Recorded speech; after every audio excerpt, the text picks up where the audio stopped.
But yes, with that being said, we're going to go ahead and jump into game number 3. Hopefully you guys are still excited and pumped as I am. As you know, 1-1, this series could seriously go anywhere. It's a best of 7, so that means that you have to get at least 4 wins to advance on to the finals of the After Hours Gaming League Season 3. And yeah, the next game is going to be a Zerg versus Zerg. So we're going to see our second mirror matchup of the series. So it looks like probably my internet is just saying, you know what, you're only allowed to cast when it's a mirror matchup, because I only got to cast the PvP. I wanted to cast the TvP that was looking like it was going to be super epic, but unfortunately, we're just going to go and jump into a ZVZ, which is going to be super cool, and I'll tell you why, because we're going to be seeing a ZVZ on Belcher Vestige, the latter edition, of course. And it's going to be Amazon's Metzelmats versus Storm8's Nasher. And yeah, looks like the players are pretty much getting ready. Everyone's saying my body is ready for this game, and I mean, I have to say, I'm not even sure if my body's ready. It's getting there, but I think it's gonna take a little bit of time. I'm gonna have to load before my body is completely ready. So go ahead and jump in, introduce the players as soon as they finish loading. Oh no! Oh no! I'm just gonna say, if you see this message, to my experience, there's like a 95% chance that everyone's going to immediately drop out of the game as soon as it finishes loading. So we're going to sit here and talk, and hopefully that's not going to be the case. Hopefully everything will load A-okay, and we're going to jump in and have an awesome ZVZ on Belcher Vestige, but going to say it's not likely. We're probably going to be waiting for a little bit longer. But that does give me a little bit of time to just talk a little bit about these players, so Metzelmats, representing Team Amazon. He is, in fact, one of the very heavily played players in Team Amazon for the AHGL. He's played actually 8 games in just the group stages. That's not even including the last round against Twitter.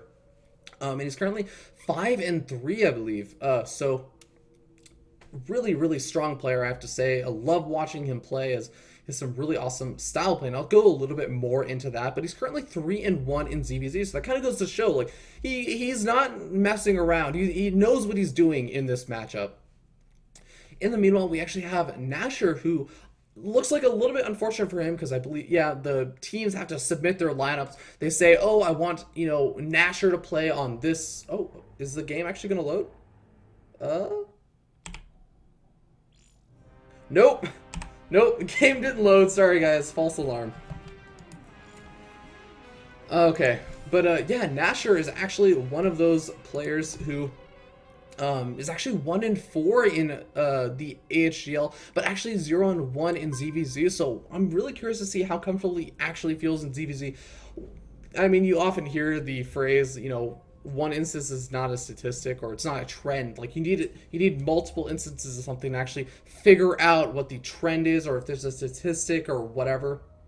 So I'm not going to judge it based on that, but I feel like he has not been feeling super comfortable maybe with some of the matchups in the AHGL. So we'll wait and see. I feel like he's up against a pretty strong opponent, but Storm8 has a very strong team. They've definitely won some really unbelievable games. So I want to see how exactly this ends up going.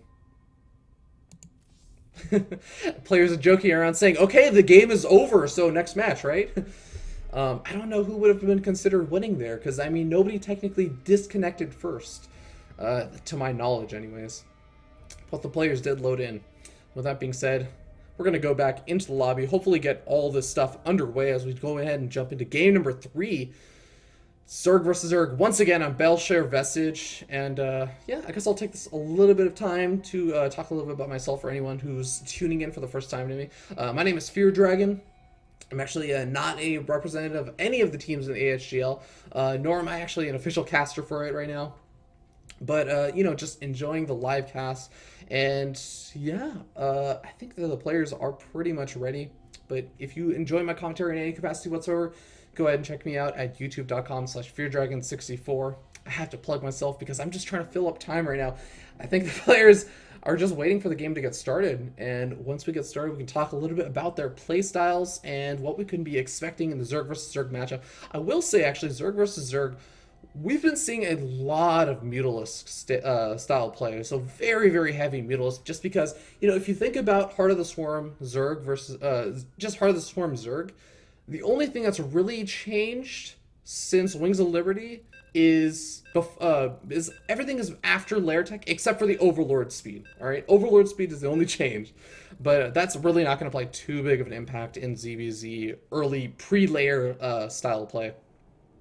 All right, and the game is going to go ahead and get started. But yeah, so really all the little tactics of getting to the lair tech in ZVZ is still applicable. That same style of play. So if you know Wings of Liberty ZVZ, you know Heart of the Swarm pre-layer ZVZ.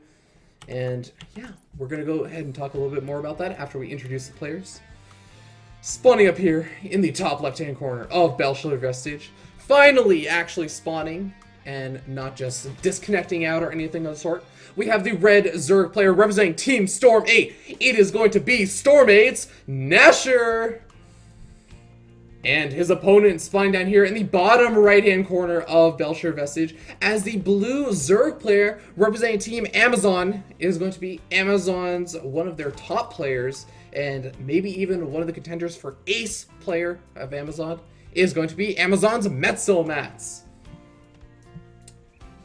Now both these players are going to start off setting their nice little overlords out. Looks like actually the overlords are not going to be on the same little path to actually, you know, connect, find that love connection. Actually, I'm not even sure if they're going to be in vision range of each other, as both these players wisely just sending their overlords over to their opponent's natural. I mean, what are you really looking to scout for other than just maybe the exact pool timing? But that really won't be too big of an issue as long as you know if your opponent's going for some sort of 10 pool or something, you should be okay. And you want to make sure those overlords don't actually get sniped by the queen. And yeah, these overlords are not even going to see each other. Just oh god, what is that Journey song? The one where everyone is like walking around on the streets and everyone's a lamppost or something? I know it goes something like that. That's just got to be it. But finally, we see the first deviation as Metzelmat's going to be going for the pool first, and in the meanwhile, Nasher going for the hatchery first. Now, usually this actually doesn't make that big of a difference, but here we're going to end up seeing something that will make a little bit more of a difference. That's going to be the gas timing. Nasher going hatchery, then gas, then is going to be going for the pool. So that's going to allow him to get up a very fast Zergling speed. In the meanwhile, Metzelmat's actually going to be delaying that extractor for quite a bit of time. That means that Nasher is actually going to have a nice little timing window where he can actually just take advantage of the fact that he has speed Zerglings versus not speed Zerglings. So if Metzelmat's actually ends up overcommitting a little bit, there's going to be that nice window where Nasher can just chase down all of those units and basically just potentially even end the game right there. Hopefully Metzelmat's knows about how to deal with these sort of timings though, and he will be able to make sure he does not get caught out of position and such. It should be in a-okay shape. We do end up seeing both these players are going for that natural expansion. You might be thinking, oh, well, you know, Nasher went for the natural expansion first. That means that he's going to be ahead economically. Well, kind of, but not really. For the most part, whether you go spawning pool first or you go hatchery first, it kind of ends up evening out for the most part. There might be some small advantages, but really, I have to say, it never really ends up playing the biggest part in these games. It's really going to come down to some of the later stages of the game, as well as a lot of the micro. This is such a micro-intensive matchup, especially pre-lair tech, when you have all these Zerglings and Banelings running around, and we've actually seen Roaches kind of fall a little bit out of favor for the most part, as players really just realizing, hey, you know what? Mutalisks, they have these nice upgrades. They're just so ultra effective, especially with the Infestor nerf from Wings of Liberty, now no longer cast fungal growths instantly, and especially with two top players like this, you can expect to see Mutalisks players go ahead and try and dodge fungal growths, and that has actually really made Mutalisks ultra strong in the late game of Zerg vs. Zerg. In fact, to the point where oftentimes we will end up seeing Mutalisk wars where players will be battling Mutalisk versus Mutalisk, who has the higher Mutalisk count, and there are a couple of nice little micro tricks you can do. There is some target fire micro, of course, but also cute little things like utilizing your Zergling count to just position them directly underneath your opponent's Mutalisk and your Mutalisk, because then the Glaive Worm bounces, those Mutalisk attacks that will bounce to other enemy targets, will actually just hit the Zerglings instead of the other Mutalisks. That means your Mutalisks stay alive a little bit longer. They're able to take out your opponent's Mutalisks because they effectively have more health. You're giving your Mutalisks more health via your Zerglings. But of course, we're going to have to wait and see if that's actually even going to happen. Is it looks like Nashor wants to be super duper aggressive. He's just rallying a ton of these Zerglings over here to the natural expansion of Metzelmats. And Metzelmats still morphing some of those Banelings. We're going to see if they come in time. I believe it should be okay. But at the same time, ooh, Nashor actually going ahead and retreating. Now, this is super interesting. I actually wonder if that was just in response to seeing that his opponent had morphed all these Banelings. He says, you know what? I have put my opponent into a defensive position. I can go ahead and get up these Spine Crawlers. And I think that he is likely maybe just going to be going for some lair tech now. As now we end up seeing additional gases being taken. We see that he actually has a very nice drone count. He's actually leading 35 to 29 drones.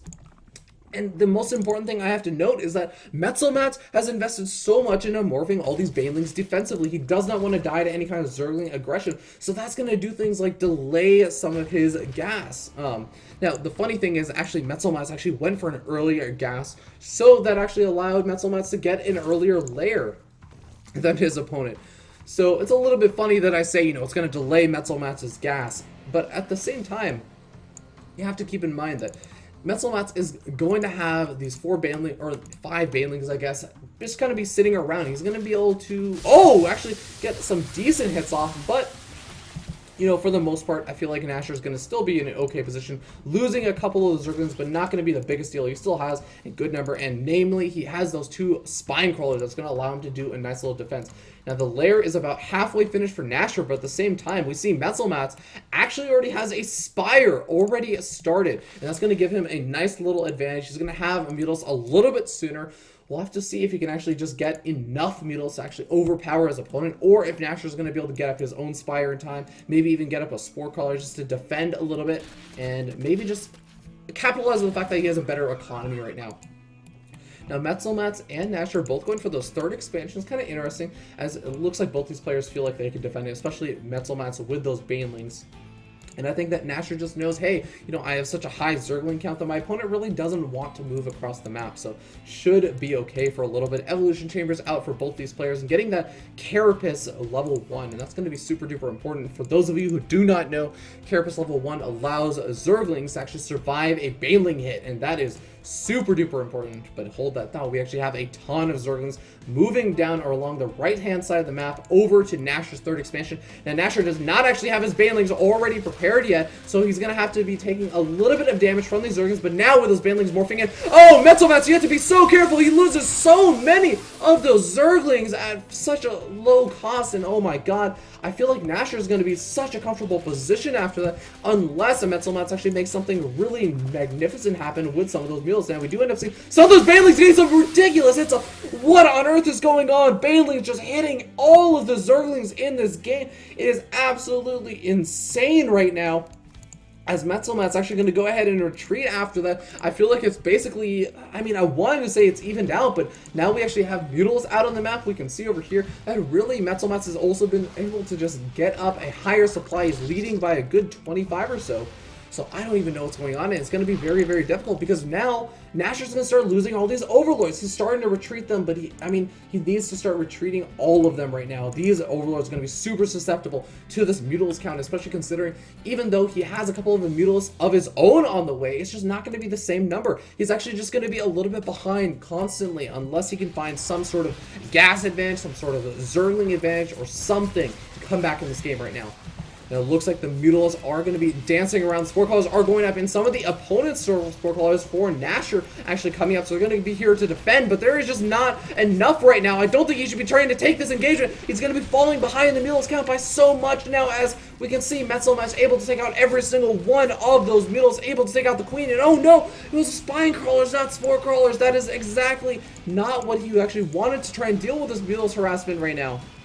And now we can even see Mutals that are popping for Nashor are actually getting picked off as they actually pop up. The Spore Crawler getting a huge hit off on those Mutals as they just do such insane damage to those biological units, but just not quite enough, as it looks like actually Metzelmats may even be able to take out the 3rd expansion, but we can already see over here Nashor trying to do something to come back in this game, and I like this idea. He's trying to use those Zerglings to try and do some harassment over to Metzelmats' 3rd expansion, but is it going to be enough? We end up seeing a couple more Mutals just picking off Zerglings and the Spine Crawler for Nashor, and a single Mutals is going to be here to defend, and a Queen.